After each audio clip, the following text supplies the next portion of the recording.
This also leads to waste, loads and loads of waste. Look at a simple product like the cell phone. There are far too many worthless, cheap cell phones on the market. Hundreds of millions of cell phones are produced every year, with various models showcasing different features to make them unique. Why? Why not make one amazing cell phone that does absolutely everything you need, that lasts 25 or more years, and that's easily upgradable? Because the monetary system prohibits that kind of logic. According to the U.S. Environmental Protection Agency in 2005, it was estimated that 130 million cell phones went out of use annually, creating an estimated 65,000 tons of electronic garbage. And that's just cell phones. So what about every other product you can think of that wastes valuable materials and resources? Of course, the most destructive and most heinous of all human activities is the perpetration of war. Now, we've had several wars since the turn of the century. Even now we're immersed in a war against a foe with no flag, no solid distinction, and no uniform. A war on terror is something that could be justified until the end of time, because the enemy isn't someone you can pin down. And furthermore, wars have not solved one single underlying problem. Their greatest success is propping up a failing economic system for just a little while longer.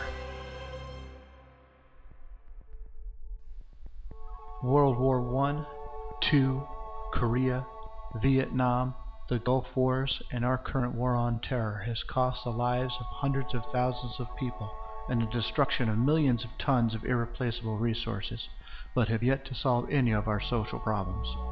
The so-called Truman Doctrine that was created about 63 years ago in the name of national security has cost the United States trillions of dollars. We spend billions of dollars overseas in what's called foreign aid, and since 1960 the United States has financed both sides of 14 wars, and still the world is in greater turmoil than ever. Insanity is said to be the act of doing the same thing over and over, but expecting a different result. Likewise, spending money or creating debt does not solve our social problems, locally or globally.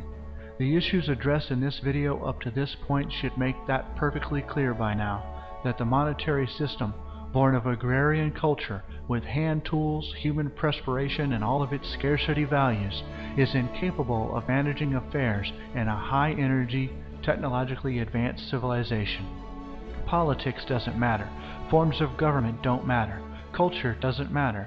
The shared economic system of the world is what matters, and that's what needs to change. But before you move to the answer, let's make something perfectly clear. The monetary system is not bad. It is simply outdated. It used to be good. It used to work. It was the best option for thousands of years, and specifically over the past 200 years, it has helped influence amazing growth in the capabilities of humanity.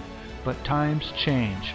Most significantly, the advent of technology, the likes of which could have never been imagined 200 years ago. Technology that would have made us all witches or gods in the eyes of the world. And so the methods by which our world should work must also change.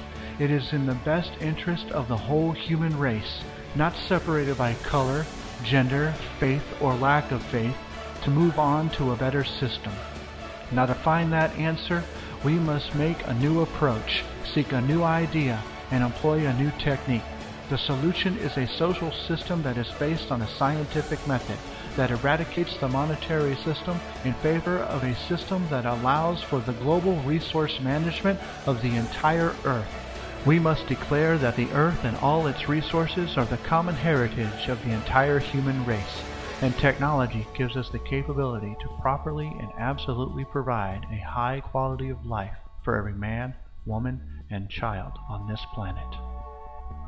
The solution is undeniably designed to benefit everyone on the planet, giving everyone the utmost freedoms of expression, thought, speech, and most importantly, life.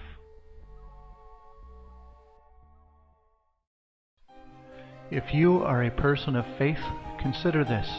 The Lord's Prayer states that we should make earth as it is in heaven. I do not think heaven uses money, or that God has a bank. Do you? We must eliminate the gap between the haves and the have-nots. We must ensure that a child born anywhere in the world has the freedom to pursue all positive paths. We must reconnect mankind to nature by eliminating our harmful ways without reverting to primitive standards, using technology to live like kings but behave like proper stewards of this fertile planet. This video is but a first step in your understanding. Now is the time to move on to the next step. The Venus Project and the Zeitgeist Movement offer the solution. The link shown before you will give you details as to how the solution works. You will also find the website easy to navigate and should answer all of your questions. But if it doesn't, that is why the Zeitgeist Movement exists. The Zeitgeist Movement advocates the vision of the Venus Project and is focused on spreading the message of how to fix many of the problems we have today. The Zeitgeist Movement is a place to find answers and converse with others who also want to see a better world. Changing over 7,000 years of human economic structure is by no means easy, but it is necessary. Every day thousands of people die that should not. Every day we step closer and closer to the edge of our own demise. It is time to let the world know that there is a solution that will solve our root problems. It is time to evolve to level 5, the technology human, and make the world a better place for generations to come.